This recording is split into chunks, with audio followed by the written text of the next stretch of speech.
We have a horsey top, folks.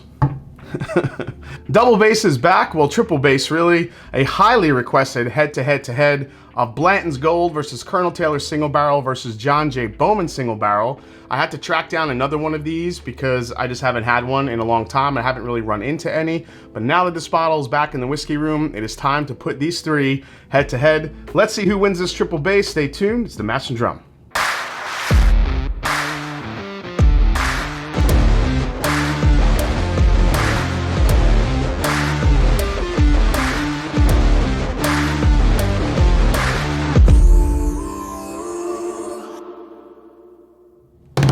What's up, folks? I'm Jason C, and welcome back to the Mash and Drum. Like, subscribe, and help me get to 100,000 subscribers for 2024. Appreciate the support. As always, if you guys have any suggestions for some head-to-head matchups, please leave them below in the comments. YouTube has been really focusing on people interacting with the content, so please, before you exit this video, please make sure you hit that like, leave a comment below. Any suggestion will do. It will really help the algorithm and maybe help me get to that 100,000 subscriber mark I've been trying to hit. So with that said, let's learn a little bit about each of these three bourbons. Colonel Edmund Haynes Taylor Jr. is widely considered one of the founding fathers of the bourbon industry, fighting for the Bottle and Bond Act of 1897, nearly 3 decades after he purchased what is now called Buffalo Trace Distillery. Now, E.H. Taylor Jr. single barrels are aged in Warehouse C, which was built by Taylor in 1881.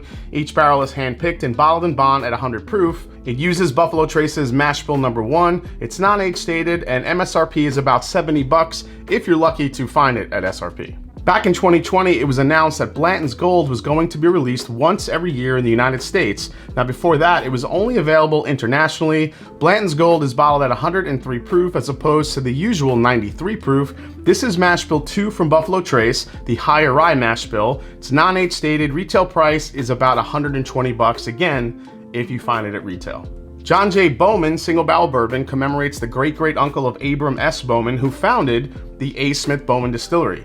Now it's owned by Sazerac, and it is rumored that the new make for this bottle comes from Buffalo Trace and their number 1 or number 2 mash bill. Now this Virginia straight bourbon is non-age stated, it's bottled at 100 proof, and this one retails for about $60. Alright guys, so here is how my double bass or triple bass episodes work. Basically, I will mix these up randomly. I have them in the black Glencans because I don't like to see the color of the whiskey because it might clue me in on maybe what's what, even though I think all these are pretty close in color anyway. But it always just helps just in case. So I will rate each glass on nose, palate, and finish and see which one comes out on top. So this should be an interesting triple bass. Here we go. Well, that has an incredible nose already. This is butterscotch and cherry all the way. Man, nose on that is great. All right, let's go to number 2. Number 2 is a little less sweet here. Less dark fruit. A little bit more oak presence, a little bit more spice. This one is coming off a little bit more rye forward, which, you know, I don't mind. All right, let's go to number 3 here. Number 3 might be the most muted on the nose. Just a lot of very good vanilla caramel. Again, I think I'm getting a little bit of rye and citrus in there too. All right, nose is getting better here. Yeah, I'm starting to pick up a little cherry in here too. All right. Man, for nose, man, I think I have to give it to number 1. I think number 1 definitely has the best nose. I think 2 is a little bit more rye forward, definitely has a little bit more oak, but 1 is the most balanced, the most oak. It's got the most balance of fruit, oak, and sweetness, and man, when you give me that butterscotch note, you know I'm going for that one. Now, I understand that all 3 of these are all single barrel, so these could change depending on the barrel you get, but it's always fun to see, you know, what those similarities and also those differences are. So let's see what we got in number 1 on the palate. Here we go. Palate kind of matches the nose here, guys. Man, great spice on the back end here. Really good balance of fruit and sweet. But that black pepper spice on the back end is what's making this one really nice. That just turns to straight up candy. It's got, so obviously when you start sipping these, you kind of, you know, your palate gets used to it. You try and want to find some of those differences here, you know, from sip to sip. This one for me, that nice like peppery finish starts to go away, at least initially, but it kind of has this sneaky back end finish that's kind of nice. One more sip of number one. Pure candy on the palate. A little bit of candy apple now too, to go along with like that cherry. I mean, that's nice. I could see why that would be a nice favorite. So far, one's kind of killing it. So let's go to number two. All right. So two is a little bit more oak forward on the nose. Let's see what we got here.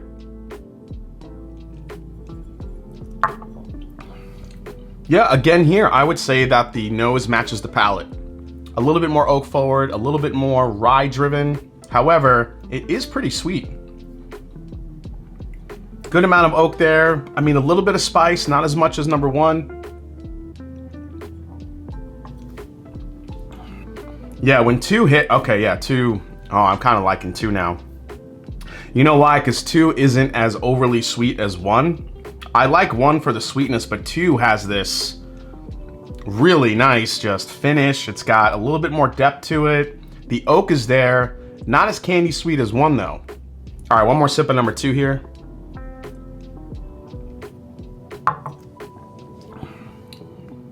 All right, yeah, that sip, it definitely kind of tapered off a little bit, but I still like the balance of flavors here.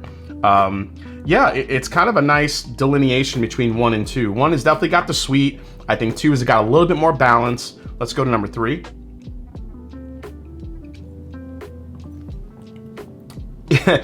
I got another example of the nose matching the palate here, guys. It's a little bit, it's not as punchy in the face as number one and two are. A little bit probably muted on the palate here, but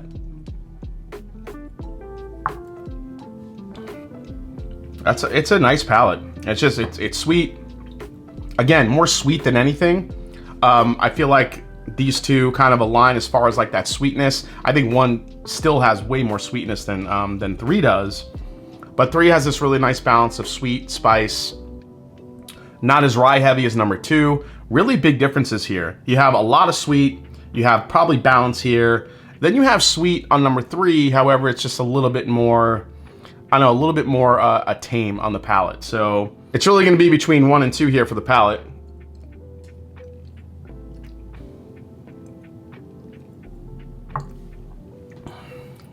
So two has this little bit of a licoricey type of aftertaste that, again, more rye forward here. I think I'm digging one. I think one just overall is giving me, I just like the balance of one a little bit better, I think.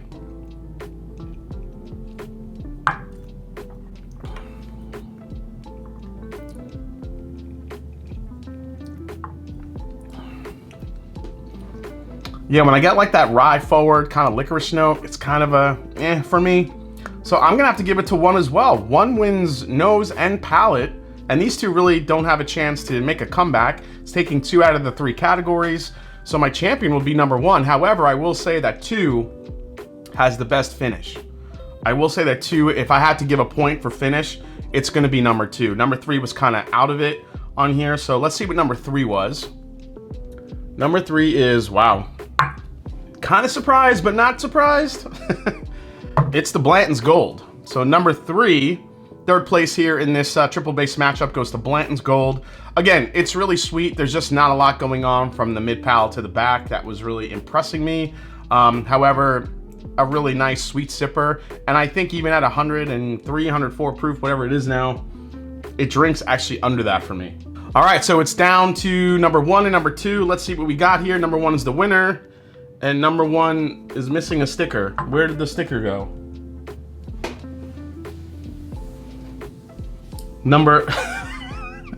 Did you guys notice when I was sipping that the sticker was gone? Well, good thing the sticker is still on this one because we could find out what it is. Wow. I actually thought this would come out differently. So number two, second place, goes to John J. Bowman. And my first place, gotta give it to Colonel Taylor's Single Barrel. Man, this particular Colonel Taylor Single Barrel, I just think had a little bit more going on. Like I said, I don't think it has the finish that the John J. Bowman has, But man, I got that little bit of a licorice note for me in the John J. Bowman, and that just kind of sealed the deal. I'm not sure if all the single barrels have that or not, but let me bring the Blanton's Gold up here. So the final results: Colonel Taylor single barrel getting first place, John J. Bowman getting second place, and Blanton's Gold getting third place. So out of all these three, let me know down in the comments which you thought was going to win, and if you thought it was actually going to go this way.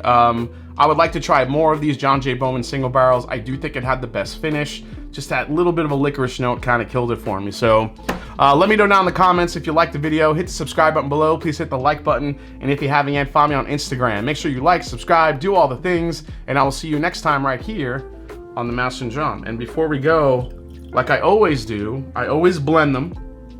I always blend the samples. So now we have all three of these in one blend. I don't know, do we just call it like liquid gold or something? I have no idea. If you have a good name for this blend, let me know in the comments. I can't think of one right now. But let's try the blend here.